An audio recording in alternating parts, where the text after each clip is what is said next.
Welcome back, dear friends.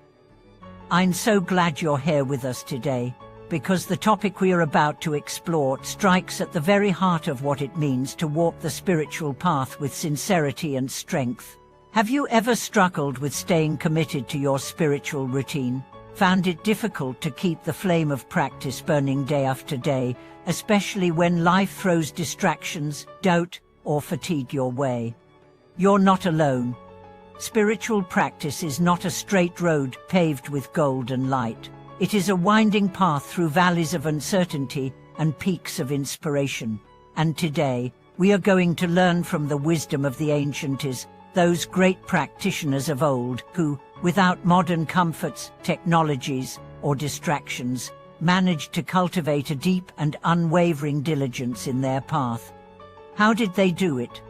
How did they keep practicing with such focus and perseverance when the journey was long, the challenges were immense, and enlightenment seemed far away? The answer lies not in superhuman strength, but in discipline, clarity of purpose, and heart. Let's begin by talking about a quote from Master Lai Go, a revered monastic from the early 20th century, who said, "The ancients never left their practice, even for a single breath, which is why they could attain realization in this very life." Just think about that. Not a single breath away from their practice. It's not that they meditated all day without food or sleep, but that their mind remained rooted in Dharma, in presence, in vigilance, in compassion. Compare that to modern life, where we are constantly pulled in 1,000 directions. Phones beep, screens flash, responsibilities multiply. Even when we sit down to meditate or recite a sutra, our mind often wanders: what's for dinner? What happened at work? What someone said or line? The body may be in practice, but the mind is elsewhere. So how do we reclaim that ancient spirit of unwavering commitment? The first key is to understand your why. What do you practice? If your reason is vague, to be calm, or to feel good, then your commitment will also be vague. But if your reason is grounded in something profound, like the wish to free yourself from suffering, to awaken to truth, to serve all beings, then your practice becomes a sacred duty, something you return to not because you feel like it, but because your heart knows it's the way home. The ancients didn't practice for fun or self-improvement. They practiced to liberate themselves and others from the cycles of birth and death. That kind of motivation creates fire. It cuts through excuses. It keeps you going when the meditation is dry, the chanting is repetitive, or your knees hurt. The second key is to establish a daily rhythm. Discipline doesn't mean rigidity, it means rhythm. Like the sun rises and sets, like the tide moves in and out, so too should your practice flow consistently. Choose a time each day when you are least likely to be disturbed. Create a small space, a corner with a cushion, a candle, a sacred image. Let that space become your temple. Start small. 10 minutes of sincere practice is better than an hour of distracted effort. Over time, your body and mind will associate that space and time with inner stillness. It will become easier. It will become home. The third key is to train the mind like a muscle. Perseverance is not a personality trait, it's a skill. The more you practice returning your attention to the breath, the mantra, or the sutra, the stronger your focus becomes. The more you resist the urge to skip practice when you're tired or busy, the more resilient your discipline grows. The ancient masters didn't wait for ideal conditions. They practiced in forests, caves, snowy mountains. They faced hunger, isolation, wild animals. What kept them going was not comfort, it was resolve. And that resolve lives in you too. One powerful technique is to make a vow, a personal commitment. Say it aloud before you begin your session.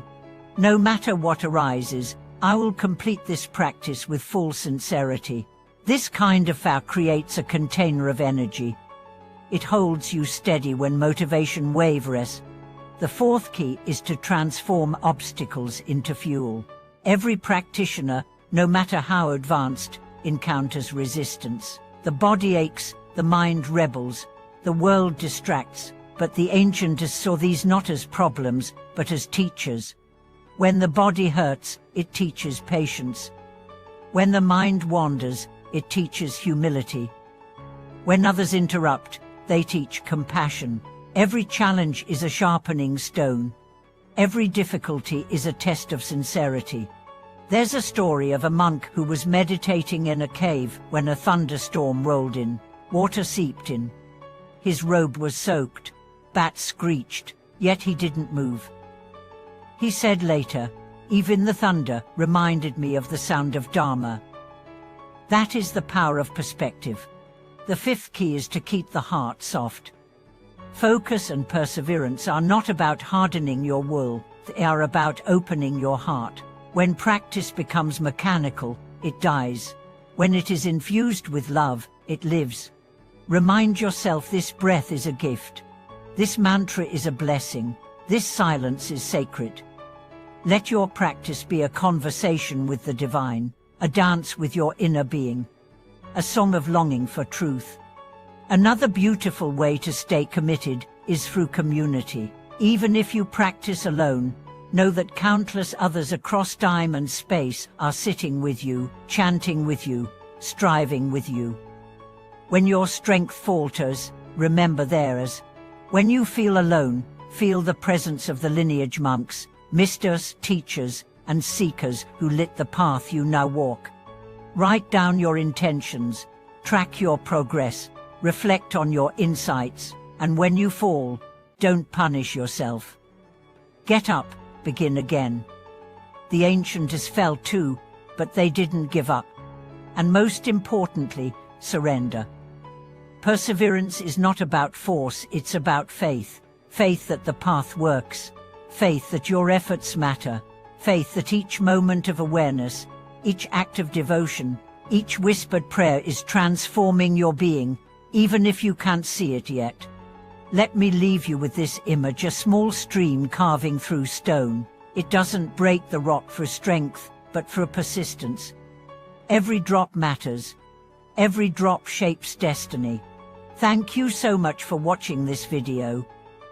I hope this message reignited your devotion and reminded you that the flame of practice, though small, can burn brighter than the sun when fed by sincerity. If you have stories, tips, or reflections on staying focused and diligent in your spiritual journey, I invite you to share them in the comments.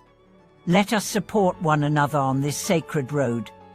If this episode nourished your heart, please like, subscribe, and walk with us again next time. Until then, stay rooted, stay brave, and never forget the path is always beneath your feet.